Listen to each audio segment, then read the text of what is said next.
Business ಮಾಡ್ತಾ ಇರೋರಿಗೂ ಒಬ್ಬ ಎಂಪ್ಲಾಯಿಗೂ we can't really compare ಅನ್ಸುತ್ತೆ. ಯಾಕಂದ್ರೆ ಬಿಸ್ನೆಸ್ ಮಾಡ್ತಾ ಇರೋರಿಗೆ ಅವರದ್ದೇ ತನುಮನ ಧನ ಎಲ್ಲವೂ ಕೂಡ, ಏನೇ ಪ್ರಾಫಿಟ್ ಬಂದ್ರು ಅದು ಅವರಿಗೇನೆ, ನಷ್ಟ ಬಂದ್ರು ಅವರಿಗೇನೆ.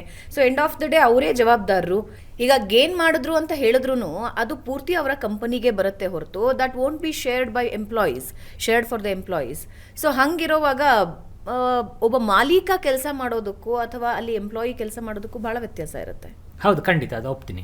ಯಾಕಂದರೆ ಆ ಬಿಸ್ನೆಸ್ ಮಾಡಿದಾಗ ಅವರಿಗೆ ಏನು ಔಟ್ಪುಟ್ ಬಂದ್ರೂ ಅವರಿಗೆ ಬರುತ್ತೆ, ಹಾಗಾಗಿ ಮಾಡ್ತಾ ಇದ್ದಾರೆ ಅಂತ. ಸೊ ಆ ಎಕ್ಸಾಂಪಲ್ ಅನ್ನು ಕೊಟ್ಟಿರೋದು ಜನ ಮಾಡ್ತಾ ಇದ್ದಾರೆ, ಬಟ್ ಅದೇ ಬೇರೆ ಬೇರೆ ರೀಸನ್ಸಿಗೆ ಮಾಡ್ತಾ ಇದ್ದಾರೆ.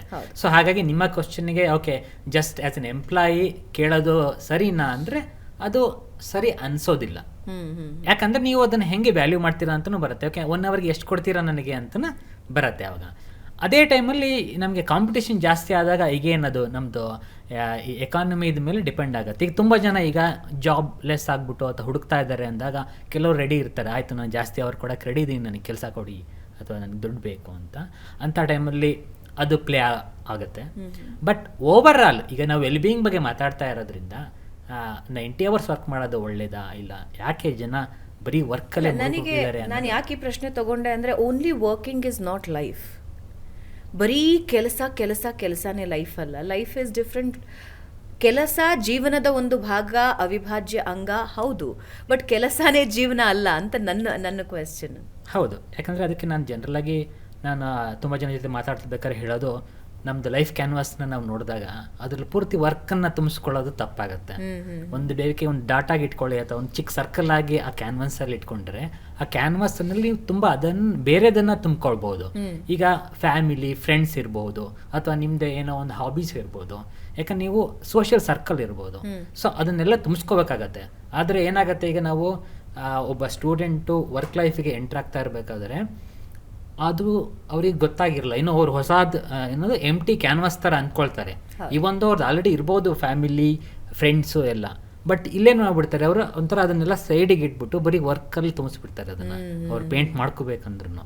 ಸೊ ಅಲ್ಲೇನಾಗುತ್ತೆ, ಅವರು ಉಳಿದಿದ್ದನ್ನೆಲ್ಲ ಮಿಸ್ ಮಾಡೋಕ್ಕೆ ಶುರು ಮಾಡಿಬಿಡ್ತಾರೆ. ಸೊ ಆ್ಯಂಡ್ ಅದು ನಿಮಗೆ ರಿಕವರ್ ಆಗೋದಕ್ಕೂ ಆಗೋದಿಲ್ಲ ಅವರು. ಯಾಕಂದರೆ ನೀವು ಈಗ ನೀವು ಹೇಳ್ದಾಗನೇ ಅವಾಗನೇ ಹೇಳ್ದಾಗನೇ ದುಡ್ಡು ಬೇಕು, ನನಗೆ ಫೇಮ್ ಬೇಕು, ಸಕ್ಸಸ್ ಬೇಕು ಅಂತ ಆ ರೇಸಲ್ಲಿ ಎಲ್ಲರೂ ಇರ್ತಾರೆ. ಆ್ಯಂಡ್ ಅವರಿಗೆ ಸ್ಯಾಟಿಸ್ಫ್ಯಾಕ್ಷನ್ ಇದೆಯಾ ಅಥವಾ ಸಿಗ್ತಾ ಇದೆಯಾ ಅನ್ನೋ ಅರಿವು ಕೂಡ ಇರೋದಿಲ್ಲ. ಯಾಕಂದರೆ ನಮ್ಗೆ ತುಂಬ ಪ್ರಾಬ್ಲಮ್ ಇರೋದು, ಈಗ ಕೆಲವೊಂದು ರಿಸರ್ಚೇ ಹೇಳುತ್ತೆ ಅರೌಂಡ್ 10-15% ಅಷ್ಟೇ ಸೆಲ್ಫ್ ಅವೇರ್ನೆಸ್ ಇದೆ ಜನಕ್ಕೆ ಅಂತ ಹೇಳ್ಬಿಟ್ಟು. ಸೊ ಅಂದರೆ ನಿಮಗೆ ಅವೇರ್ನೆಸ್ಸೇ ಇರೋದಿಲ್ಲ, ನಾನು ಎಲ್ಲಿಗೆ ಹೋಗ್ತಾ ಇದ್ದೀನಿ, ಈಗ ಅವ್ರಿಗೆ ಅಟ್ಲೀಸ್ಟ್ ನಾನು ಕೆಲಸಕ್ಕೆ ಫಸ್ಟ್ ಹೋಗಿ ನಾನೀಗ ಒಬ್ಬ ವಿದ್ಯಾರ್ಥಿ ಆಗಿಬಿಟ್ಟು ಗೋಲ್ ಏನಿರುತ್ತೆ, ನಾನೀಗ ಮುಗಿಸ್ತೀನಿ, ನಾನು ಡಿಗ್ರಿ ಮುಗಿಸ್ತೀನಿ, ನನಗೆ ಒಂದು ಜಾಬ್ ಬೇಕು, ಸಾಫ್ಟ್ವೇರ್ ಇಂಜಿನಿಯರ್ ಆಗ್ತೀನಿ ಅಂತ ಅಷ್ಟೇ ಗೋಲ್ ಇರುತ್ತೆ. ಮೇ ಬಿ ಅದರಲ್ಲಿ ಒಳ್ಳೆ ಕಂಪ್ನಿ ಬೇಕು ಇದೆಲ್ಲ ಇರುತ್ತೆ, ಅದು ಅವರವರ ಟ್ಯಾಲೆಂಟು ಅಥವಾ ಅವರ ಬ್ರ್ಯಾಂಡಿಂಗ್ ಮೇಲೆ ಅವರು ಒಂದು ಎಂಟ್ರಿ ಆಗ್ತಾರೆ. ಆಮೇಲೇನು ನನಗೆ ಇಷ್ಟು ಸ್ಯಾಲ್ರಿ ಬರ್ತಾ ಇದೆ, ಜಾಸ್ತಿ ಬೇಕು, ಈಗೇನು ಕಂಪ್ಯಾರಿಸನ್ ಬರುತ್ತೆ, ನನ್ನ ಫ್ರೆಂಡ್ಸ್ ಇಷ್ಟು ಮಾಡ್ತಾ ಇದ್ದಾರೆ, ನನಗಿಷ್ಟು ಬೇಕಾಗತ್ತೆ ಅಂತ.